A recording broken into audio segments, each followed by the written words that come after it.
देखो बच्चा लोग, हम लोग पढ़ना है प्रथम कोटि एवं प्रथम घात के अवकल समीकरण को हल करने की विधि है, यानी method of solving first order first degree differential equations. ठीक है, सुनो, इससे 2 मार्क्स में क्वेश्चन ज्यादा आते हैं तुम्हारे एग्जाम में। ठीक है, 2 मार्क्स में इस ये वाला जो मेथड बता रहा है सॉल्विंग, 2 को तुम लोग को हम पढ़ा चुके हैं ऑलरेडी। कौन कौन? एगो समघातीय अवकल समीकरण, एगो रैखिक अवकल समीकरण। बोलो, ये दोनों बता दिए हैं, उस पर क्वेश्चन भी प्रैक्टिस करा दिए थे। ठीक है, उसको बना लेना। एक्सरसाइज 5.6 है और 5.5 है और 5.6 है। 11 एक एक्सरसाइज में 11-12 क्वेश्चन होगा, बना लेना, ठीक रहेगा। ठीक है, होमोजेनियस डिफरेंशियल इक्वेशन था और लीनियर डिफरेंशियल इक्वेशन था। बना लोगे? अरे वीडियो बना दिए थे उसका, दोनों का। देख लियो सब कि नहीं देख लियो? क्या कर रहा है तुम लोग? अब बनाओ, क्वेश्चन बनाओ, घर पर बनाओ ज्यादा बैठ के। उसको 11 गो क्वेश्चन है, उसको सॉल्व कर लोगे तो तुम्हारे एगो क्वेश्चन कंफर्म हो जाएगा उसमें। ठीक है, बोलो सब, तो बना लेना सब। ठीक है, मेन तुम्हारा चैप्टर बच गया है वेक्टर 3D। ठीक है, उसको पढ़ेंगे हम लोग। चलो अभी हम लोग पढ़ते हैं method of solving first order first degree differential equations. तो ध्यान से सुनो। सबसे पहले हम लोग मेथड, पहला मेथड पढ़ेंगे इसमें, वेरिएबल सेपरेबल फॉर्म। क्या बोलते हैं? Variable separable form. यानी पहला नंबर हम लोग क्या पढ़ेंगे? Variable separable form.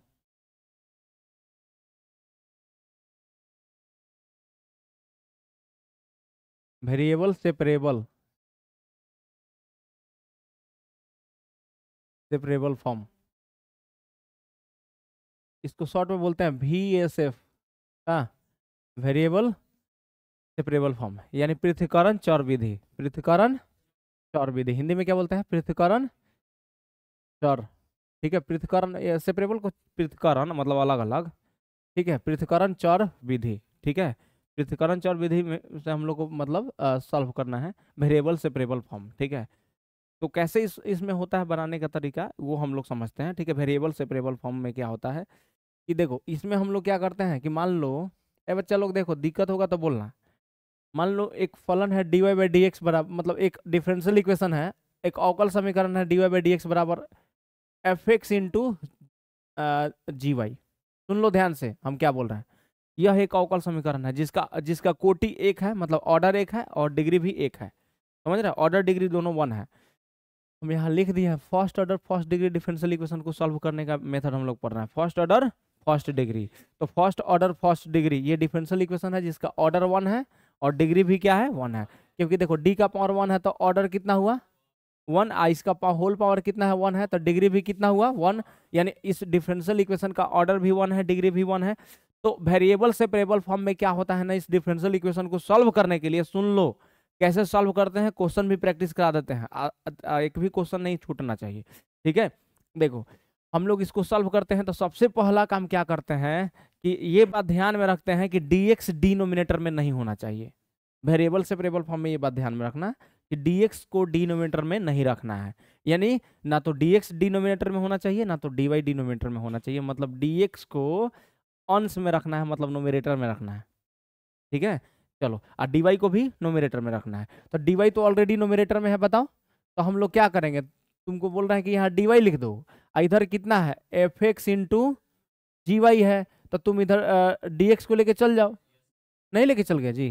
कोई दिक्कत? अब देखो, यानी हम मतलब यहाँ पर हम जो चाहते थे कि dx और dy हर में नहीं रहे, डिनोमिनेटर में नहीं रहे, नहीं है क्या? अरे बोलो, नहीं है। जब नहीं है तो हम लोग क्या करेंगे, अब यहाँ से देख लो, dy है, तो अब क्या करेंगे? अब देखो, जिसका जो फैमिली है वो अपने फैमिली के पास जाएगा। तो dy है तो जी उसका ना है, तो जी वो नहीं चल जाएगा। बोलेगा कि नहीं हम इधर रहेंगे, बोलो, तो जी एने चल जाएगा। अब देखो, अब यहाँ एफ एक्स डी एक्स रह जाएगा, क्योंकि कहेगा कि अरे ये मेरा फैमिली है, बोलो, नहीं रह जाएगा सब। अब कहेगा दोनों तरफ इंटीग्रेट कर लीजिए, तो इंटीग्रेट कर लो दोनों तरफ, हो गया। इसको सॉल्व कर लोगे, आंसर आ जाएगा। समझ में आया? यही मेथड होता है हम लोग वेरिएबल सेपरेबल फॉर्म में डिफरेंशियल इक्वेशन को सॉल्व करना। ठीक है, पृथक्करण चर विधि में अवकल समीकरण को हल करना। ठीक है, याद रखना। तो ये पृथक्करण चर विधि वाला अवकल समीकरण को हल करना हम लोग ऐसे ही हल करते हैं। लेकिन हाँ, ये बात ध्यान रखो, डिफरेंशियल इक्वेशन का ऑर्डर कितना होना चाहिए? 1। डिग्री कितना होना चाहिए 1। तो इसमें एनसीईआरटी में एक पहला क्वेश्चन दिया हुआ है, देखो इसके आगे हम लोग सॉल्व करेंगे, ऐसे छोड़ेंगे थोड़ी, इसका कुछ ना कुछ इंटीग्रेशन होगा, इसका कुछ ना कुछ इंटीग्रेशन होगा, और सी इधर जोड़ देते हैं। एक्स की तरफ जब इंटीग्रेशन होता है तो एक्स की तरफ सी जोड़ देना, दोनों में कहीं दोनों तरफ जोड़ सकते हैं लोग, कोई दिक्कत नहीं है, लेकिन दो कांस्टेंट मिलके एक एक कांस्टेंट हो जाएगा क्या, तो इसीलिए हम एक तरफ जोड़ देते हैं सी, और ज्यादातर ट्राई करते हैं कि एक्स की तरफ ही जोड़े सी, ठीक है। जैसे हम एक एग्जाम्पल बता रहे हैं, ध्यान से सुन लो, जैसे एनसीईआरटी का क्वेश्चन है एग्जाम्पल नंबर 9, ठीक है, एग्जाम्पल नंबर 9, ठीक है, ध्यान से सुनना, यानी एनसीईआरटी है, एग्जाम्पल नंबर 9 है, और एक्सरसाइज 9.4 के पहले जो एग्जाम्पल नंबर 9 है वो है, ठीक है। तो देखो 9 नंबर में क्या दिया है, बोल रहा है कि अवकल समीकरण dy/dx बराबर दिया हुआ है x+1/2 - y, यहाँ ब्रैकेट में लिख दिया है कि y not equal to 2, y का मान 2 नहीं होना चाहिए, काहे नहीं 2 होना चाहिए, 2 रखोगे तो अपरिभाषित हो जाएगा, नहीं हो जाएगा जी, 2 रखोगे तो 2 - 2 0 हो जाएगा, और 0 हो जाएगा तो अपरिभाषित हो जाएगा। तो देखो बोल रहा है कि ये डिफरेंशियल इक्वेशन है dy/dx equal to x+1/2 - y, तो इसको सॉल्व कीजिए, मतलब इसका जनरल इक्वेशन निकालिए।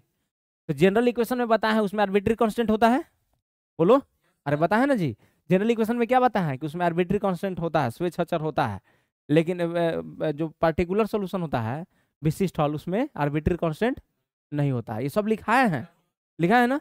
किसी डिफरेंशियल इक्वेशन का उतना ही ऑर्डर होता है जितना उसमें आर्बिट्री कांस्टेंट होता है, अब पर्टिकुलर में कितना होता है, आर्बिट्री कांस्टेंट उसमें नहीं होता है, क्या होता है, 0 होता है।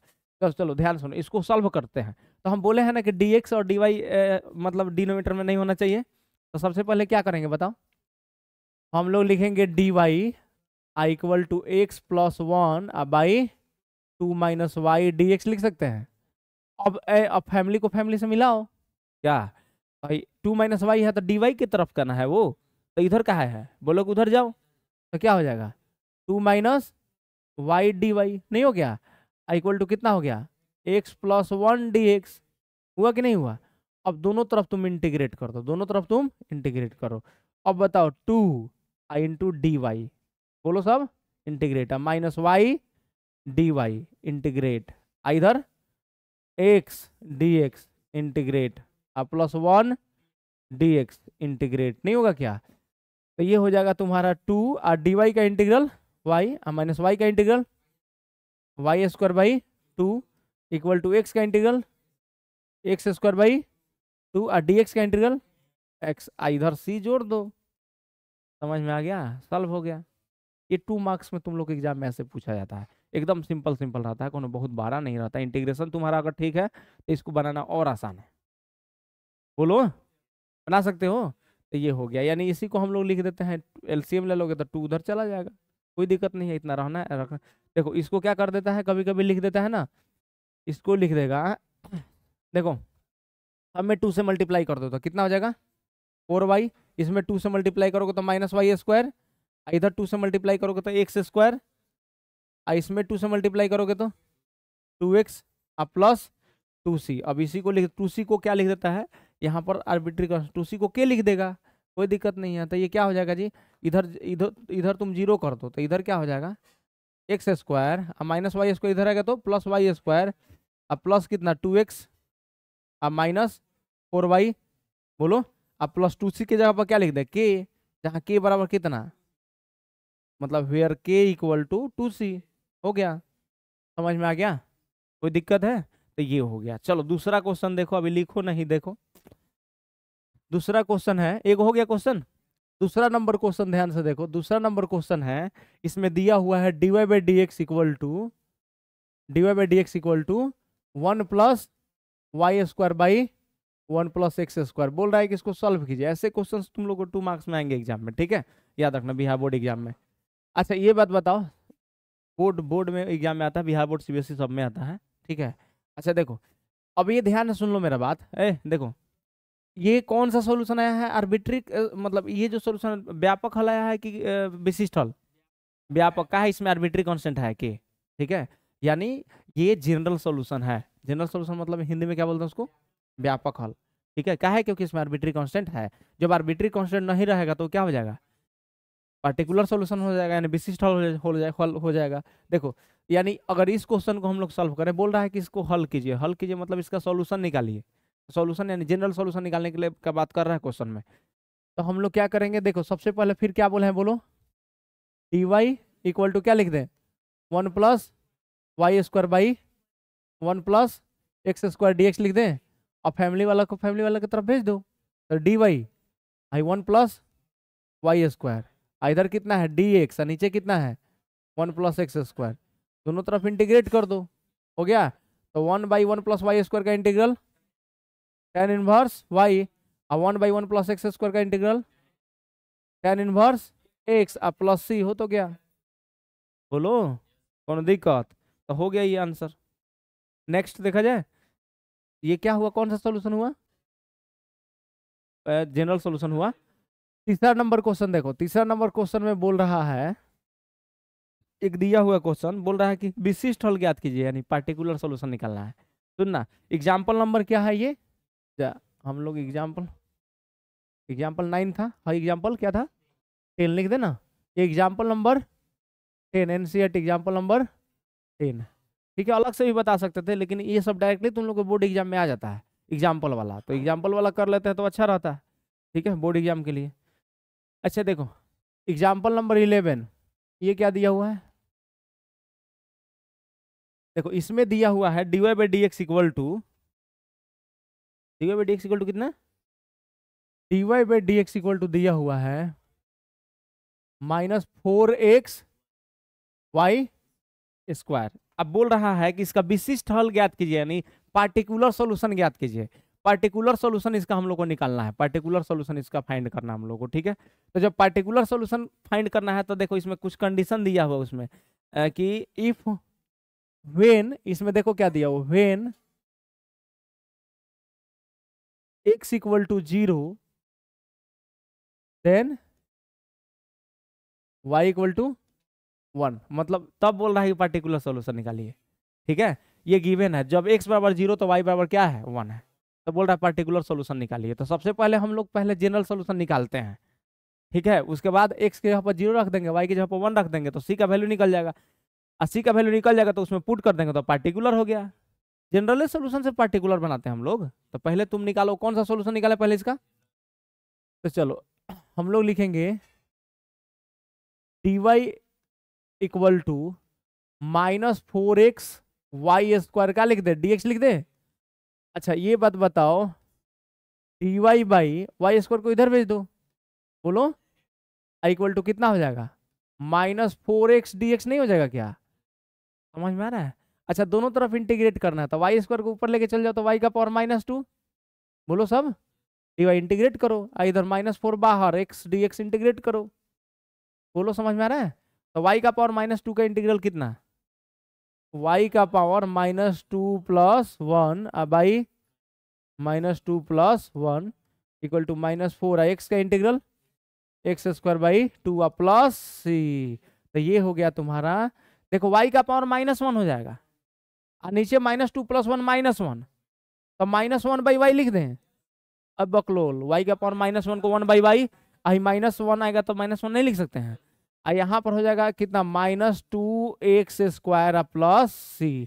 अच्छा अब क्या गिवन है, x बराबर 0, x बराबर 0, y बराबर 1, तो यहाँ लिख दो गिवन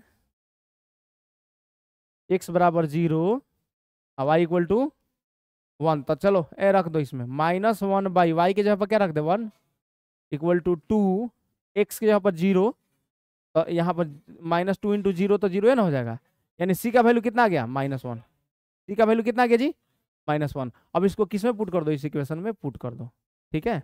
इक्वेशन c का वैल्यू, मतलब इसमें c का वैल्यू -1 इसमें रख दो, रख देना जी, बताओ ना। तो ये मतलब इसलिए विशिष्ट हल क्या हो जाएगा, इसलिए विशिष्ट हल यानी पार्टिकुलर सॉल्यूशन इज, अवकल समीकरण का विशिष्ट हल, अवकल समीकरण का विशिष्ट हल, विशिष्ट हल, ठीक है। अवकल समीकरण का विशिष्ट हल क्या हो जाएगा -1/y Y equal to -2x² और प्लस सी का वैल्यू कितना -1। समझ में आया? होगा, इतना होगा। अब इसको माइनस कॉमन लेके काट दो, यानी कितना हो जाएगा देखो, ये -1 भाई इसको नीचे भेज दो तो -2x² -1 इक्वल टू इधर क्या हो जाएगा y, यानी हो गया माइनस कॉमन ले लो तो -1 भाई इसमें नीचे से माइनस कॉमन लो तो कितना 2x² + 1 इक्वल टू y, तो माइनस माइनस कट गया, यानी आ गया particular solution 1/2x² + 1 equal to y निकल गया। ये कौन सा हल आया? विशिष्ट हल, यानी पार्टिकुलर सॉल्यूशन, यानी the solution of differential equation, this the particular solution of differential equation is इतना। हो गया, समझ में आ गया? अरे बोलो, सिंपल है कि नहीं? तो जनरल सॉल्यूशन निकालने आ गया, पार्टिकुलर सॉल्यूशन निकालने आ गया। चलो नेक्स्ट कब हो गया? Example number 11। चलो एग्जाम्पल नंबर 12 में क्या दिया ये देखो। एग्जाम्पल नंबर 12 अपने से भी बना सकते हो, सब लिख लिया हो तो देखो इसके बाद आगे। एग्जाम्पल नंबर 12 देखो, एग्जाम्पल नंबर 12, एग्जाम्पल नंबर 12 ध्यान सुनो बच्चा लोग। ये देखो इसमें दिया है बिंदु, तुम लोग तो पहले हम पढ़ दे रहे हैं, इस पे क्वेश्चन लिख नहीं रहे हैं, नहीं ना लिखे हैं, बुक में देख लोगे तुम लोग। बिंदु 1,1 से गुजरने वाले ऐसे वक्र का समीकरण ज्ञात कीजिए जिसका अवकल समीकरण दिया हुआ है। अवकल समीकरण कितना दिया है जी? एक्स डी वाई बराबर कितना 2x² + 1 dx। ए देखो बच्चा लोग यही दिया हुआ है, ये अवकल समीकरण दिया है, ठीक है। एक वक्र का अवकल समीकरण दिया है, ठीक है, मतलब जो किससे पास कर रहा है 1,1 से, ठीक है, मतलब एक वक्र का अवकल समीकरण है। यदि बोल रहा है कि बिंदु 1,1 से गुजरने वाले ऐसे वक्र का समीकरण ज्ञात कीजिए जिसका अवकल समीकरण इतना है, तो अवकल समीकरण दे दिया है, यानी डिफरेंशियल इक्वेशन दिया है। किसी कर्व का डिफरेंशियल इक्वेशन गिवन है, कोई कर्व है उसका डिफरेंशियल इक्वेशन दिया है। अब बोल रहा है वह कर्व किससे पास कर रहा है 1,1 से। कर्व पासेस थ्रू, कर्व किससे पास कर रहा है जी? Curve passes through, passes through 1,1, यानी जो वक्र है वक्र किससे पास कर रहा है? वक्र 1,1 से पास कर रहा है, पास कर रहा है। बोलो सब, ये बोला है। तो देखो कहने का मतलब ये है कि बोल रहा है कि तो उस ये क्वेश्चन में बोला है ये, उसके बाद कि वक्र का समीकरण ज्ञात कीजिए, मतलब ये अवकल समीकरण है ना, उस वक्र का अवकल समीकरण है, तो उस वक्र का समीकरण ज्ञात कीजिए बोला है, उस वक्र का समीकरण ज्ञात कीजिए। यानी if equation of differential equation of the curve is given, equation of the differential equation of the curve, differential equation of the curve given है। देखो ये कौन सा है डिफरेंशियल इक्वेशन? किसका? कर्व का। कर्व का डिफरेंशियल इक्वेशन है ये है। आप बोल रहा है उसका क्या निकालने के लिए? उसका इक्वेशन निकालने के लिए। डिफरेंशियल इक्वेशन गिवन है तो उस कर्व का इक्वेशन निकालिए। अब वो कर्व किससे पास कर रहा है 1,1 से। क्वेश्चन समझ गए? चलो अब हम लोग इसको सॉल्व करते हैं। तो सॉल्व करेंगे कैसे? तो तुम लोग को तो तरीका पता है सॉल्व करने का। इसको एक्स डी वाई है तो डी वाई देखो, डी वाई ऊपर है, हम चाहते थे कि डी वाई ऊपर रहे, डी एक्स भी ऊपर रहे, मतलब डिनोमीटर में नहीं रहे, यही ना चाहते थे, तो ऑलरेडी है कोई दिक्कत नहीं है। लेकिन अब इसको परिवार को मिलाओ, क्या डी वाई है तो इधर क्या हो जाएगा 2x² + 1/x dx। अब इंटीग्रेट कर दो दोनों तरफ, ये हो जाएगा तुम्हारा डी वाई इंटीग्रल, इसको इसको अलग अलग करो 2x² तो 2x हो जाएगा ना जी, आप +1/x dx। बोलो सब, अब अलग अलग करके इंटीग्रेट कर लो, तो ये हो गया डी वाई, इधर हो गया तुम्हारा 2 बाहर x को इंटीग्रेट, बोलो सब, अब plus 1/x dx। D Y का इंटीग्रल क्या है? एक y, आई 2x का इंटीग्रल x²/2, 1/x का log mod x, इधर क्या जोड़ दो c, 2 से 2 कट गया, बोलो सब, यानी वक्र का समीकरण आ गया। लेकिन ये कौन है? y = x² plus log x, log mod x plus c आ गया। अब देखो किससे पास कर रहा है, ये वक्र का समीकरण आ गया, लेकिन ये किससे पास कर रहा है 1,1 से, तो x की जगह पर 1 रख दो, y की जगह पर 1 रख दो।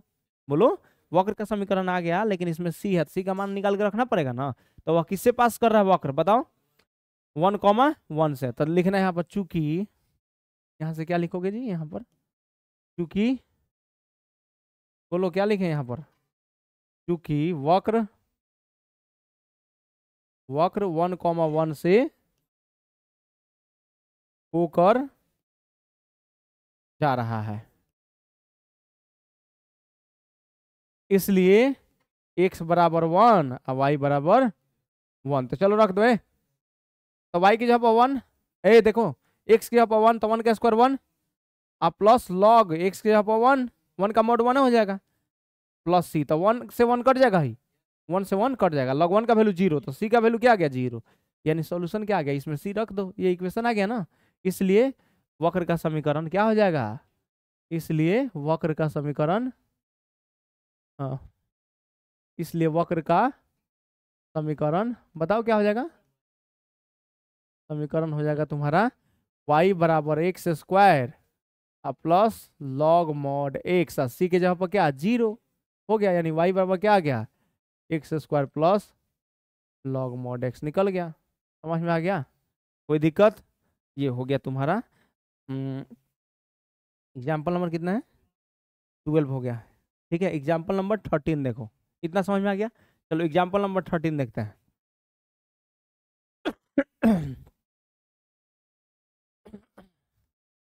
एग्जाम्पल नंबर 13 देखो, इंटीग्रल इतना दिन पढ़े हो तब तो डिफरेंशियल इक्वेशन आसान रहेगा, इंटीग्रेशन जिसका मजबूत है उसका डिफरेंशियल इक्वेशन एकदम मजबूत होगा, कंफर्म है, क्योंकि उसमें इसमें खाली इंटीग्रेशन ही करना है। बोलो, चलो देखो, अब देखो एक दिया हुआ है क्वेश्चन, एग्जाम्पल नंबर 13 में क्या दिया हुआ है, पहले हिंदी में बोल देते हैं फिर इंग्लिश में बोल देंगे। देखो, पॉइंट -2,3 से गुजरने वाले ऐसे वक्र का समीकरण ज्ञात कीजिए जिसके किसी बिंदु x, y पर स्पर्श रेखा का प्रवणता दिया है, मतलब ढाल, प्रवणता कितना दिया है 2x/y²। यानी सुन लो, यहाँ पर जो क्वेश्चन है बोल रहा है कि बिंदु, रुको लिख देते हैं, उसके बाद बिंदु -2,3 से गुजरने वाले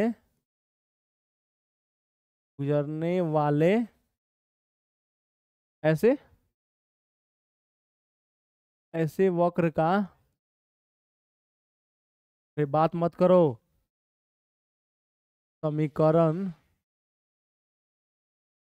ज्ञात कीजिए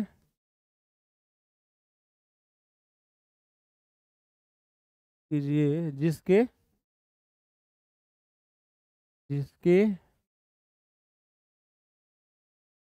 किसी बिंदु x, y पर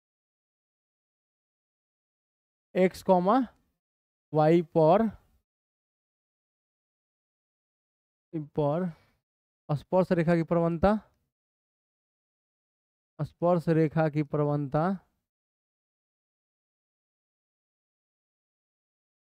प्रवणता 2x/y² है। देखो इंग्लिश में सुन लो इसको क्या बोल रहा है, बोल रहा है कि find the equation of the curve which passes through the point -2,3, मतलब वैसे कर्व का इक्वेशन निकालना है जो -2,3 से पास कर रहा है, और उस कर्व के पॉइंट x, y पर जो टेंजेंट है उसका स्लोप दिया है 2x/y²। टेंजेंट का स्लोप दिया है, टेंजेंट का स्लोप यानी स्पर्श रेखा का ढाल दिया है किस बिंदु पर, x, y पर। तो बिंदु x, y पर स्पर्श रेखा का ढाल दिया है, यानी slope of tangent at the point x, y to the curve passes through the point -2,3, यानी -2,3 से पास करने वाला जो कर्व है उसके किसी पॉइंट x, y पर स्पर्श रेखा जो है, टेंजेंट जो है, उसका स्लोप दिया है कितना 2x/y²। स्लोप यानी देखो यहाँ लिख देते हैं, ध्यान सुनो, यहाँ पर इसका सॉल्यूशन बनाओगे ना तो कैसे बनाओगे, ध्यान सुनो, क्योंकि बिंदु मतलब पॉइंट बिंदु x, y पर स्पर्श रेखा की प्रवणता कितना है, स्पर्श रेखा की प्रवणता मतलब ढाल की प्रवणता बराबर कितना है 2x/y², मतलब slope of tangent at the point x, y equal to कितना दिया है 2x/y², यानी dy/dx कितना दिया है 2x/y²। अरे ढाल प्रवणता मतलब यही होता है dy/dx को क्या बोलते हैं, ढाल, स्लोप बोलते हैं। तो अब देखो, अब इसको सॉल्व करो, तो हम बोले हैं क्या तुम लोग को कि y² को dy की तरफ करो तो y² dy, बोलो i इक्वल टू कितना 2x dx, अब दोनों तरफ इंटीग्रेट कर दो, हो तो गया तुम्हारा, निकल गया। तो वाई स्क्वायर का integration y cube by 3 equal to 2 x का integral x square by 2 plus C, 2 से 2 कट गया, तो ये आ गया तुम्हारा कितना, y cube by 3 equal to x square plus C. समझ में आया? अरे कोई दिक्कत है? एकदम सिंपल तो है, हो गया ना।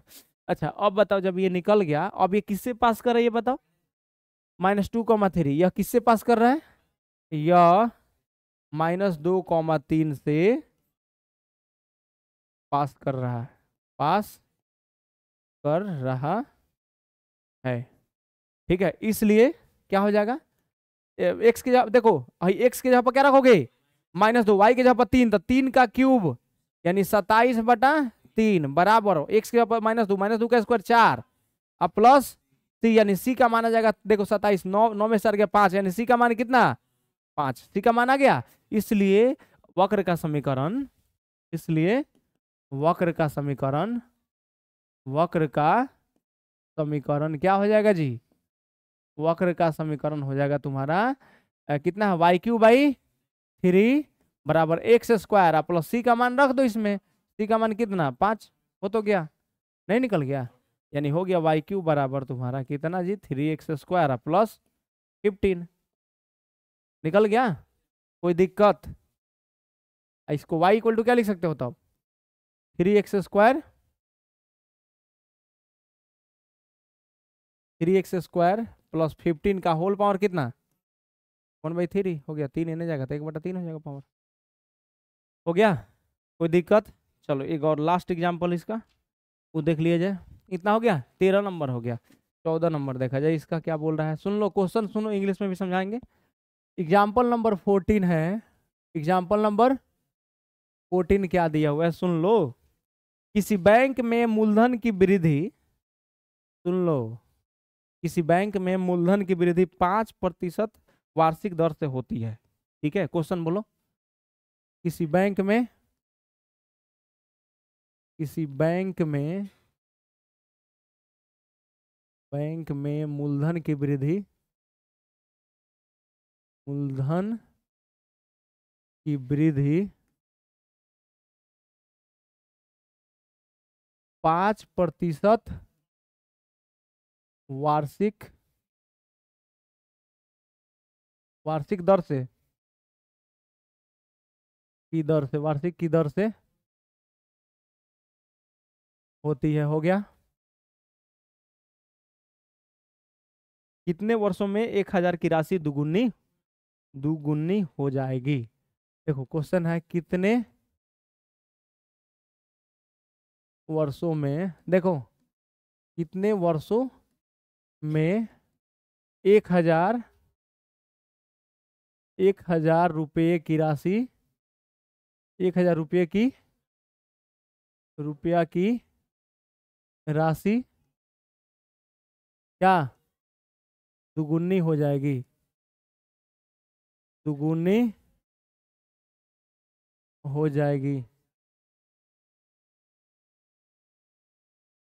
ए सुनो, यानी क्वेश्चन सुनो, क्वेश्चन इंग्लिश में बोल देना क्या है, in a bank principal increases 5%, 5%, ठीक है, पर ईयर, ठीक है, principal increases, principal amount increases 5% per year, मतलब किसी बैंक में जो प्रिंसिपल तुम्हारा जो पैसा है वो 5% पर ईयर के दर से क्या हो रहा है, बढ़ रहा है, रेट से 5% के रेट से बढ़ रहा है।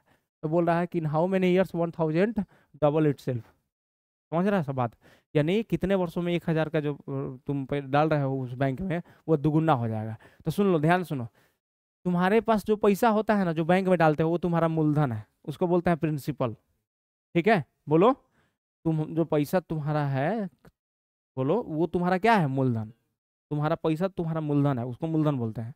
तो तुम बैंक में जमा करोगे तो वो ज्यादा दिन तक रखोगे तो पैसा बढ़ता है, कुछ ना कुछ बढ़ता जाता है, ज्यादा रखोगे तो ज्यादा बढ़ेगा। तो देखो बोल रहा है कि किसी बैंक में मूलधन की वृद्धि 5% वार्षिक की दर से होती है, कितने वर्षों में 1000 की राशि दुगुनी हो जाएगी। तो मान लो, सुनो, मूलधन की वृद्धि, मूलधन की वृद्धि कितना प्रतिशत, 5% की दर से होती है, यही बोल रहा है 5%। तो सबसे पहले हम जो बैंक में डालेंगे वो कुछ ना कुछ पैसा होना चाहिए ना, मान लो पी है, मूलधन कितना है, पी है, किसी समय टी पर, माना समय, यहाँ पर देखो मैं बना दे रहा है, माना, सॉल्यूशन इसका बनाओगे तो ऐसे लिखोगे, माना टी समय पर मूलधन कितना है, मूलधन पी है। बाग रे गधा, अभी दूसरा का पार्ट है, पहले का पार्ट तो समझो। माना टी समय पर मूलधन क्या है, पी है। बोलो सब। अच्छा देखो, टी समय पर मूलधन पी है, तो बोला है कि मूलधन में वृद्धि 5% वार्षिक की दर से, मूलधन में वृद्धि 5%, यानी मूलधन में वृद्धि मतलब समझ रहा है, मूलधन में वृद्धि किसके सापेक्ष होगा, समय के सापेक्ष। ठीक है, यानी डीपी बटा dt, इसलिए डीपी बटा dt यानी मूलधन में परिवर्तन की दर, मूलधन में परिवर्तन की दर, डीपी बटा dt मतलब क्या, मूलधन में परिवर्तन की दर। अरे बोलो, डीपी बटा dt यानी मूलधन में परिवर्तन की दर कितना है, 5%, यानी 5% किसका, मूलधन का, ना समझे सब, मूलधन में परिवर्तन की दर 5% किसका, जो पैसा डालोगे उसका 5% मिलेगा वार्षिक की दर से, यानी एक वर्ष में तुम जितना पैसा डालोगे उसका 5% जोड़ के मिलेगा। बोलो, समझ में आ रहा है। अच्छा देखो, अब कहने का मतलब है कि यानी डीपी बाई डी जो है, डीपी बाई डी, तो डीपी बाई डी यानी कितना, पी का कितना, मूलधन में परिवर्तन की दर कितना है, मूलधन का 5%। बोलना गधा, डीपी बाई डी यानी मूलधन में परिवर्तन की दर, डी मतलब पी का 5%, यानी डीपी पी का 5%, पी का 5% मतलब पी गुने 5/100। नहीं समझ में आया,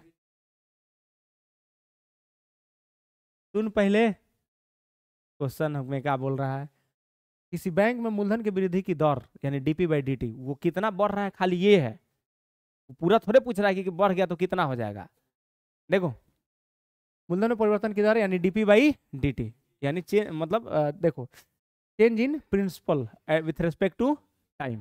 देखो, यानी मेरे कहने का मतलब है rate of change of principal with respect to time कितना दिया है, तो 5% पर ईयर, टाइम के रेस्पेक्ट में ना 5% पर ईयर, यानी पी का ना 5%, ये खाली बढ़ने का है, खाली बढ़ रहा है कितना, डीपी बाई डी क्या है कि कितना स्पीड से वो बढ़ रहा है, किस रेट से वो बढ़ रहा है, किस रेट से बढ़ रहा है, डीपी बाई डी केवल वही है, तो डीपी बाई डी मतलब पी का 5% हो गया। अच्छा देखो, अब ये हो जाएगा तुम्हारा डीपी, देखो ध्यान सुनना, DP by D equal to P बटा 20 हो जाएगा, क्या है जी, 5 से काटोगे तो 20×5=100, तब पी बटा 20 नहीं हो गया।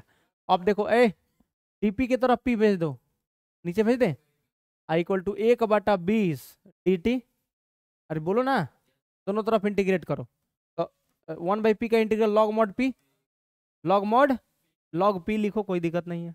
अब बेस में कितना होता है ई, आई इक्वल टू 1/20 और dt का इंटीग्रेशन टी प्लस सी, कौन दिक्कत, लो C1 जोड़ देते हैं, कौन दिक्कत है।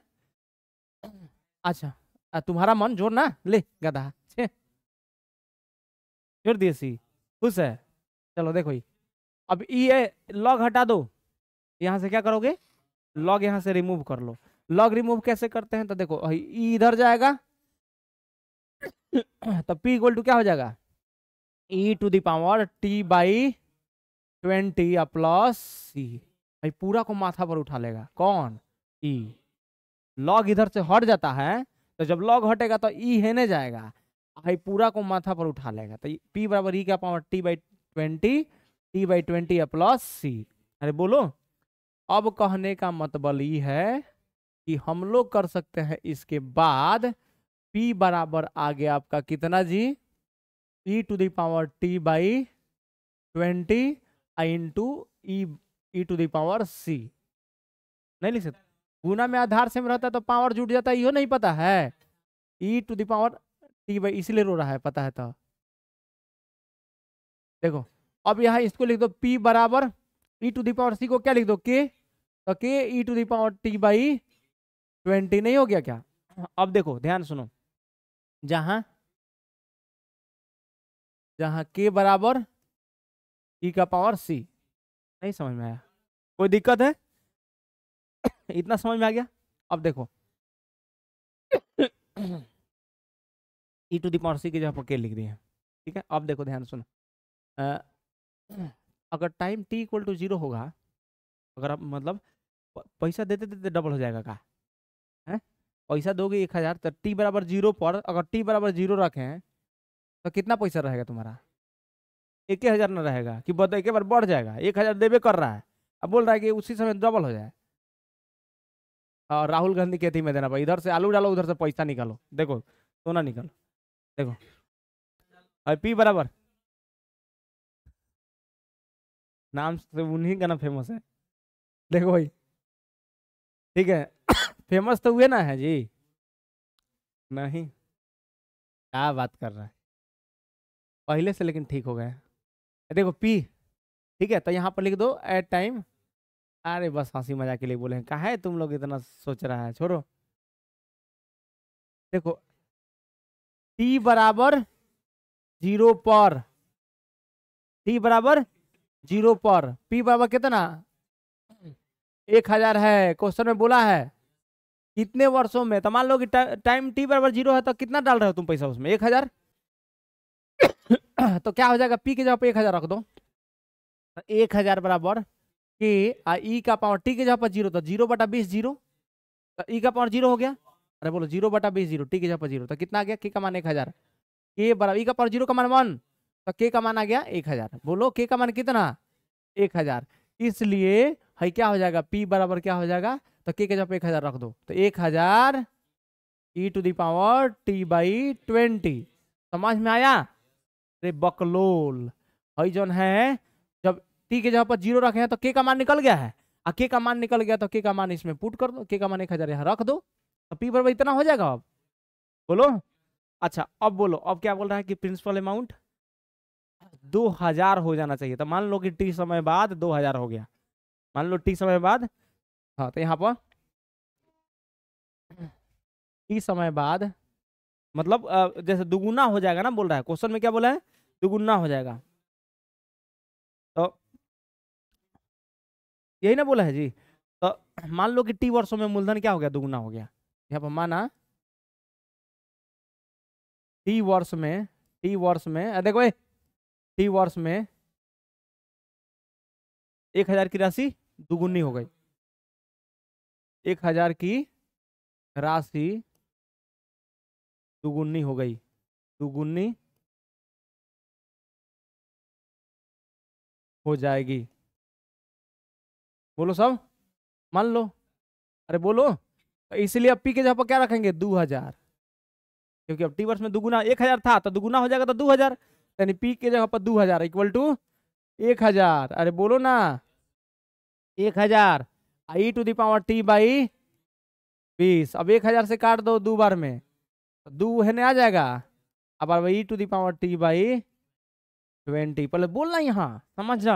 हाँ तो देख यहाँ बकलोल कहीं का, पहले ही लॉग लगा दीजिए ना, देखो यानी आ गया 2 बराबर ई का पावर टी बाई 20, दोनों तरफ लॉग ले लो, तो log 2 to the base e, इधर log e to the power t by 20 to the base E.